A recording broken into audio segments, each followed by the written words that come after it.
جی ناظرین، بریک کے بعد ایک بار پھر آپ کو خوش آمدید کہتے ہیں۔ ایک سوال یہاں پہ یہ اٹھایا جا رہا ہے کہ کیا واقعی سپریم کورٹ کو سماعت کا اختیار ہے یا نہیں، یا صرف الیکشن کمیشن تک ہی یہ معاملہ جا سکتا ہے، اور اگر یہ اختیار اب سپریم کورٹ نے جیسے آرٹیکل 184(3) کے تحت اگر اس پہ کارروائی بھی ہوگی تو کیا پھر ایگزیکٹو اور جوڈیشری کے درمیان کوئی تصادم آ سکتا ہے؟ آپ نے یہی پہلے پوائنٹ اٹھایا تھا۔ دیکھیں، اس میں بنیادی چیز یہ ہے کہ اگر جب ہم نامینیشن فائل کرتے ہیں، الیکشن کنٹیسٹ کرتے ہیں، تو ہماری اگر ہم نے کسی جگہ جھوٹ بولا ہے یا اپنے ڈاکومنٹس غلط دیے ہیں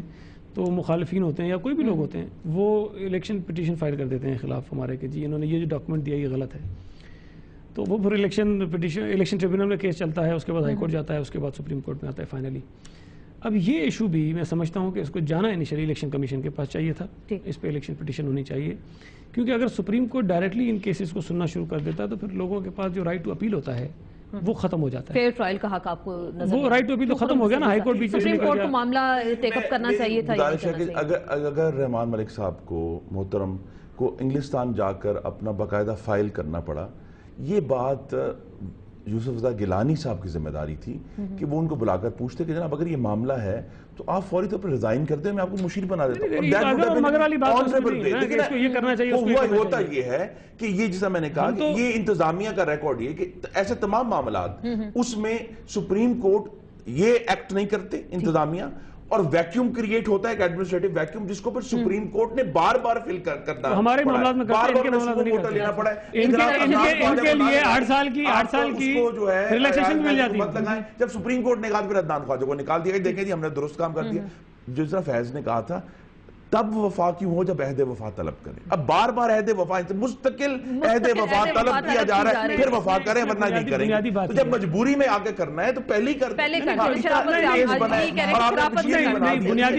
بنیادی بات یہ ہے کہ عدالت کے بھی کچھ اختیارات ہیں، کچھ لمیٹیشنز ہیں ان کے اختیارات کی، یہ نہیں ہے کہ وہ اپنی حدود سے باہر نکل رہے ہیں۔ اس کیس میں عدالت حدود سے تجاوز کیا، میں یہ سمجھتا ہوں کہ اصولی طور پر اگر کسی نے آئین کی خلاف ورزی کی ہے اس پہ جو سزا ہوتی ہونی چاہیے، لیکن بنیادی طور پر اگر ہم طریقہ کار پہ جائیں تو میں سمجھتا ہوں کہ سپریم کورٹ کو ڈائریکٹلی ان کیسز کو انٹرٹین نہیں کرنا چاہیے، کیونکہ لوگوں کا رائٹ ٹو اپیل جو ہے وہ آپ دیکھیں نا ایک پریزیڈنٹ آگے یہ بنیادی اسپیکر ریفرنس بھیجنے کے لیے تیار نہیں ہے۔ اب اگر ایسے کیسز آتے ہیں لیکن وہ بھی ویکیوم کریٹ ہو گیا نا، لوگ عدالت کا دروازہ نہیں، اگر اسپیکر صاحبہ کوئی فیصلہ کرتی ہیں تو اس کا یہ مطلب نہیں کہ آئندہ آپ کو یہ ان کے بعد بھیجیں ہی نہیں۔ اگر آئین میں اسپیکر صاحبہ کے کچھ اختیارات ہیں تو وہ پھر آپ کو پسند ہو یا نہ پسند ہو آپ کو فالو کرنا ہے۔ ہاؤس کے اندر لیکن ہونا کیا چاہیے اس معاملے پہ؟ دیکھیے آسما بات بڑی واضح ہے، معاملہ آئین کا ہے، سپریم کورٹ نے آئین کو انٹرپریٹ کرنا ہے، اور وہاں سپریم کورٹ میں معاملہ اٹھایا گیا، یہاں لاہور ہائی کورٹ میں معاملہ چل رہا ہے، تو ان کو فیصلہ دینا تھا، انہوں نے درست فیصلہ دیا۔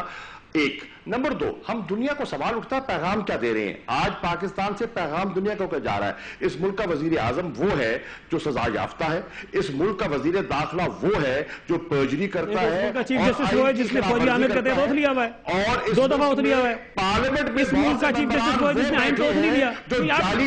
اگر یہ فارمولا اپلائی کرنا سب پہ کریں، وہ لوگ بیٹھے ہیں یہ صرف آپ ہم پر نہ لگائیں نا، اوروں پہ بھی لگائیں۔ دنیا پہ کیا کر رہے ہیں آپ؟ دنیا کو کیا پیغام دے رہے ہیں؟ پاکستان کا مذاق حکومت کا ساتھ ہے جب آپ کہتے تھے کہ ہم ارے بھیا غلط کر رہے ہیں آپ، سینیٹر صاحب ہمارے ساتھ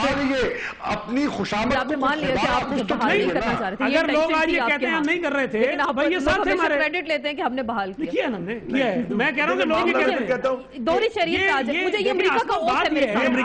آپ دنیا میں میسج دینے کے لیے پرائم منسٹر کو تو آپ کہتے ہیں کہ مثالی ہونا چاہیے، صدر کو مثالی ہونا چاہیے۔ امریکہ کا اوتھ یہ کہتے ہیں کہ آپ امریکہ کے ساتھ لائلٹی اس حد تک نبھائیں گی، بڑا لمبا اوتھ ہے، لیکن 1-2 پوائنٹ ہے کہ قانون کی منشا کے تحت اگر USA پہ کبھی کوئی آفت آ جاتی ہے تو اس کی حمایت میں ضرورت پڑنے پر ہتھیار بھی آپ اٹھائیں گے۔ اس پہ تو ہم بات ہی نہیں کر رہے ہیں، اس پہ ہم بحث ہی کر رہے ہیں، کیونکہ یہ بحث اس پہ نہیں ہو رہی ہے۔ تو کل کو امریکہ اور پاکستان کی جنگ ہوتی ہے، وہ امریکہ کے ساتھ میں اس بات کو ڈیفینڈ نہیں کر رہا ہوں کہ پارلیمان جو ہیں وہ اس کے امین نہیں ہے، بہت بڑے بڑے عہدوں کے اوپر، عسکری عہدوں پر، انتظامی عہدوں پر، بیوروکریٹک عہدوں پر ایسے لوگ فائز ہیں اور رہے ہیں جو دوہری شریعت کے حامل تھے، سیاستدانوں سے زیادہ ہوں، ان کے اوپر بھی اس کا اطلاق ہونا چاہیے۔ دوسرا ہمیں ہمیشہ یاد رکھنا چاہیے کہ اس ملک کو نقصان پہنچانے جو عامر تھے ان میں سے کوئی بھی دوہری شریعت نہیں تھے۔ سیاستدانوں یہ ضروری نہیں ہے، سیاستدانوں پہ بھی اپلائی کریں، عدلیہ پر بھی اپلائی کریں، لیکن اس میں اگر آپ دینا چاہتے ہیں تو پھر قانون کے مطابق دیں۔ بہت بہت شکریہ قریشی صاحب، سینیٹر سعید غنی صاحب، وقت کی کمی ہے، مجھے کلوزنگ کی جانب جانا ہے، بہت بہت شکریہ، کل پھر ملاقات ہوگی، اللہ حافظ۔